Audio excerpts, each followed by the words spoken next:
मनोज जी, आपसे ही सवाल करते हुए एक चीज बिल्कुल साफ नजर आ रही है कि तीनों ही राज्यों में वहां पर जो फील किया, जिन योजनाओं का लाभ मिला, उसका सीधा फायदा राज्य सरकारों को मिलता हुआ दिखाई दे रहा है, अगर उन्होंने अच्छे काम लोगों के हित में किए हैं तो।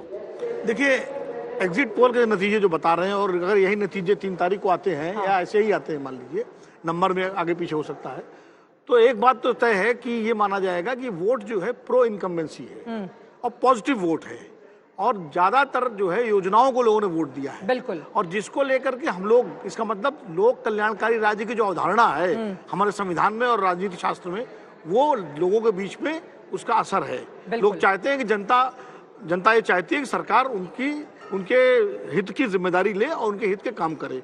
ये एक संदेश जाएगा। दूसरी बात ये है, जिसको आमतौर पर रेवड़ी कह करके हमेशा खारिज किया गया, हम सब लोग लगातार रेवड़ियों को लेकर आलोचना भी करते रहे और अर्थशास्त्री भी उस पर अपनी टिप्पणियां करते हैं, लेकिन जनता जो है उसको शायद मान रही है। जनता उसमें मोहर लगा रही है कि हमें आप रेवड़ी दो, रेवड़ी के बाद बतासे दो, बतासे के बाद गट्टा दो, तो उतने ही आपको ज्यादा वोट देंगे। लेकिन जिसको रेवड़ी कहा जाता है, कुछ लोगों के लिए वो उन सुविधाओं का हिस्सा भी हो सकता है जिनसे अक्सर वो वंचित रह जाते हैं, उनके जीवन का हिस्सा होता है। अलग अलग तरीके से इस पर पार्टियां अपना रुख प्रस्तुत करती हैं। इस वक्त हमारे साथ और भी खास मेहमान जुड़े हुए हैं। शशि शेखर जी हमारे साथ वरिष्ठ पत्रकार इस वक्त मौजूद हैं। साथ ही हमारे साथ Dhirendra Kumar ji, spokes person LJP के भी जुड़ चुके हैं, और वरुण पुरोहित जी भी हमारे साथ पॉलिटिकल एनालिस्ट जुड़े हुए हैं। वरुण जी, मैं आपके पास अब आते हुए, मतलब राजस्थान में रिवाज बदलता हुआ दिखाई जरूर दे रहा है, राज कायम रहेगा, 1% वोट शेयर ज्यादा, लेकिन बीजेपी को अभी भी उम्मीद है कि कमाल हो जाएगा, 3 तारीख को बीजेपी सत्ता में आएगी। लेकिन क्या नजर आ रहा है, 1% वोट शेयर अगर ज्यादा मिला है तो 2 बड़ी बातें जो कांग्रेस पार्टी के फेवर में गई हैं। चित्रा जी, आपको नमस्कार, प्रणाम। मैं राजस्थान के बारे में जैसे जयपुर की बात करता हूं, प्रारंभ करता हूं। जयपुर में भारतीय जनता पार्टी बड़ी शिथिल अवस्था में थी, लेकिन जब मोदी जी ने रोड शो किया परकोटे के अंदर, शहर के अंदर, तो उससे थोड़ा बहुत फर्क पड़ा और प्रभाव बढ़ा, हिंदुओं की तरफ ज्यादा उनका रुझान बढ़ा। तो जैसे ही वोटिंग हुई, उसके लंच के बाद से हिंदुओं की वोटिंग ज्यादा बढ़ी, उसके पहले मुसलमानों की वोटिंग ज्यादा बढ़ रही थी। अभी मैंने देखा, आप बता रहे थे कि ओबीसी जो है उसने बीजेपी को वोट दिया। देखिए, जाट, गुजर और यादव, ये जो होते हैं, ये ज्यादातर, मीणा, एसटी एससी का भी एक पार्ट में ले रहा हूं, ये ज्यादातर अपनी जाति के कैंडिडेट होते हैं, उसको वोट देते हैं, वो किसी भी पार्टी से लड़ाओ। और ब्राह्मण, बनिया, राजपूत, मेजोरिटी जो है भारतीय जनता पार्टी को वोट देता है। राजस्थान का ट्रेंड रहा है। खुद का कैंडिडेट हो जाति का तो अलग बात। अभी आपने कहा मेघवाल वोट अगर कांग्रेस के साथ चला गया, एससी का वोट चला गया, इसका मतलब राजस्थान की जो कल्याणकारी योजनाएं थी उससे जो वो एससी का तबका है, कच्ची बस्ती का या जो आर्थिक रूप से कमजोर है, उनको अगर लाभ हुआ है, वो कांग्रेस की तरफ जा रहा है, तो 100% कांग्रेस की सरकार बनने जा रही।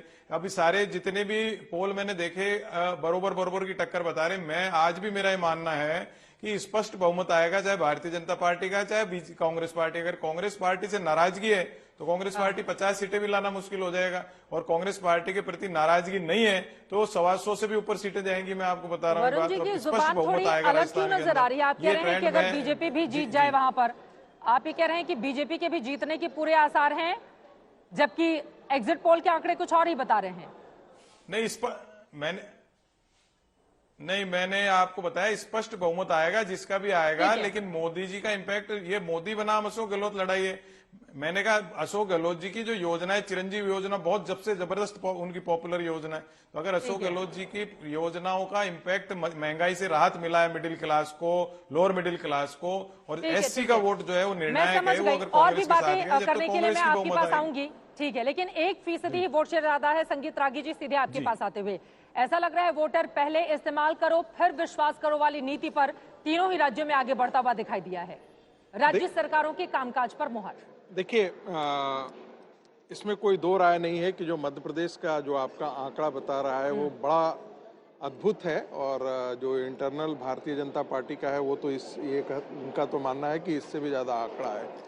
मतलब वो 70-75 की बात वो कर रहे हैं। तो इसमें कोई दो राय नहीं है कि 18 साल के बावजूद कोई यदि मुख्यमंत्री एंटी एस्टेब्लिशमेंट वोट नहीं ये करने दे रहा है, तो इसका मतलब है कि वो सफल है। राजस्थान के पक्ष में मैं ऐसा इसलिए नहीं कहूंगा कि राजस्थान, हर चुनाव के अपने समीकरण होते हैं।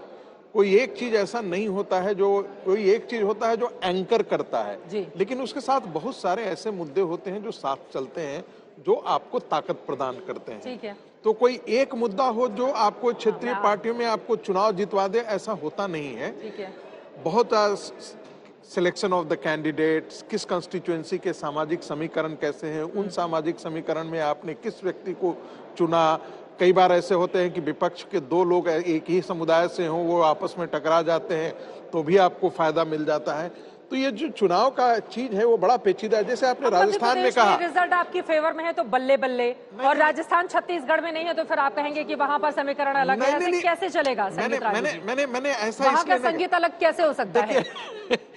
मैं तो विश्लेषण कर रहा हूँ। हाँ, संगीत वही जो मन भाए। नहीं, मैं तो देखिए कुछ चीजें ये हम लोगों की ट्रेनिंग दी गई है कि आपको मन भाए या नहीं भाए, हाँ। आंकड़े जो बोल रहा है उसी आधार पर काम करें।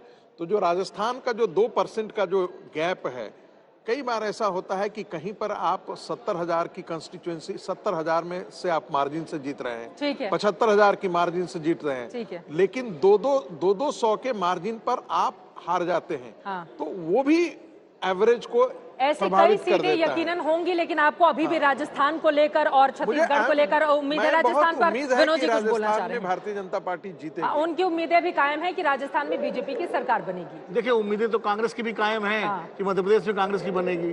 उम्मीद तो सबकी कायम होनी चाहिए अपने अपने हिसाब से, लेकिन हम आपके एग्जिट पोल के हिसाब से बात करते हैं। हाँ, बिल्कुल। क्योंकि अभी 3 तारीख को पर फिर बात करेंगे तो एक्चुअल रिजल्ट आएंगे।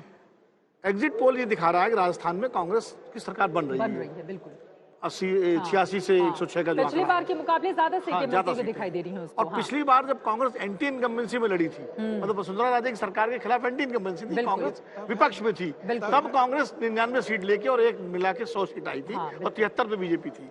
इस बार कांग्रेस जो रिवाज है, अगर रिवाज बदलता है तो मुझे लगता है ये बहुत बड़ी सफलता होगी कांग्रेस पार्टी की राजस्थान के रिवाज को देखते हुए और अशोक गहलोत के व्यक्तिगत रूप से। उसके 2 बड़े कारण मैं देखता हूँ। पुरोहित जी वहां बैठे हैं, वो ज्यादा बेहतर बता सकते हैं। बाकी जो सामाजिक समूह इधर गए वो अलग। एक बड़ा कारण है कि निश्चित रूप से उनकी योजनाओं पर लोगों ने भरोसा किया है। वो वीकर सेक्शन जो है, वो चाहे मेघवाल हो, मीणा हो, आपके और जो है ऐसी जातियां हैं या एसटी हैं, वो गए हैं, तो जो वीकर सेक्शन को लाभ मिला है। एक तो वो, और दूसरा राजस्थान की राजनीति में एक बड़ा फैक्टर रहा है एक बड़े कद के नेता का। मोहनलाल सुखाड़िया, हरदेव जोशी, भैरव सिंह शेखावत, वसुंधरा राजे, अशोक गहलोत, आप देखिए दोनों तरफ से बड़े नेता होते थे। बिल्कुल। इस बार सिर्फ अशोक गहलोत बड़े नेता के रूप में थे। मतलब डबल इंजन बताने के लिए आपको एक चेहरा देना पड़ेगा। राजस्थान के लोग एक बड़े नेता को जो केंद्र को चुनौती दे रहा हो, उसको पसंद करते हैं भावनात्मक रूप से, राजपूत काल से ही।